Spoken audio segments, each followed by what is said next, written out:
Thank you, Madam Chair. Mr. Washington, you've emphasized your time as CEO of the Denver Airport, 20 months. Have you ever flown a plane? Thank you for the question, Senator. No, I have never flown a plane. So you weren't a military pilot or a commercial airline pilot? No, Senator. Have you ever worked for an airline? No, Senator. Have you ever worked as an air traffic controller? No, Senator. You ever worked for a company that manufactures airplanes? No, Senator.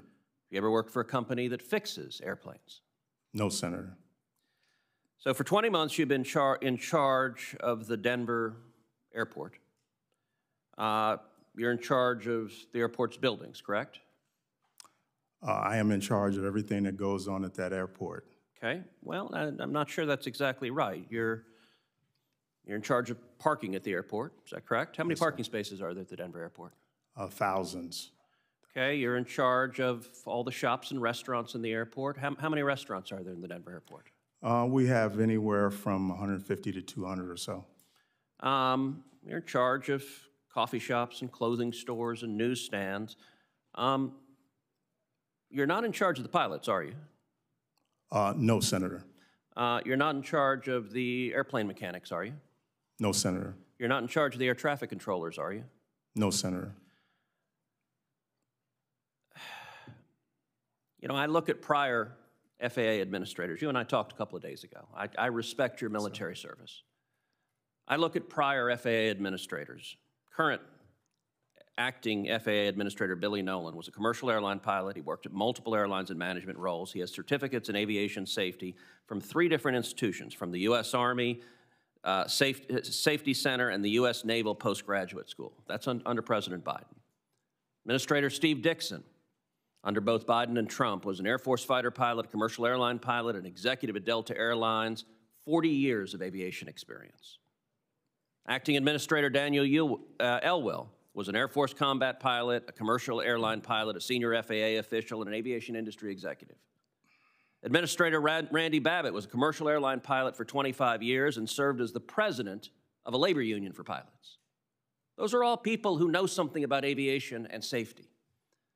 As I look at your record, I see a record where you've got experience with buses, you've got experience with trains. Buses and trains are very different from planes.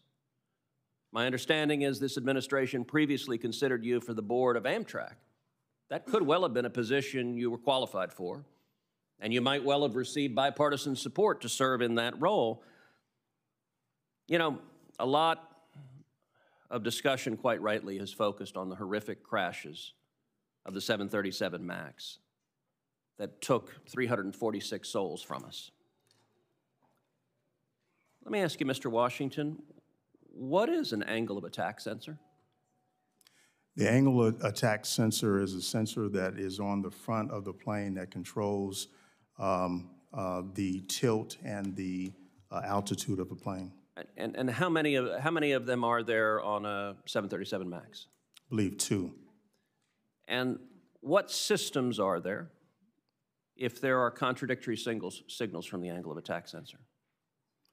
What systems are there? Yeah. I would say the MCAS system, if I'm not mistaken. Okay. The MCAS system is responsible for the crashes at issue.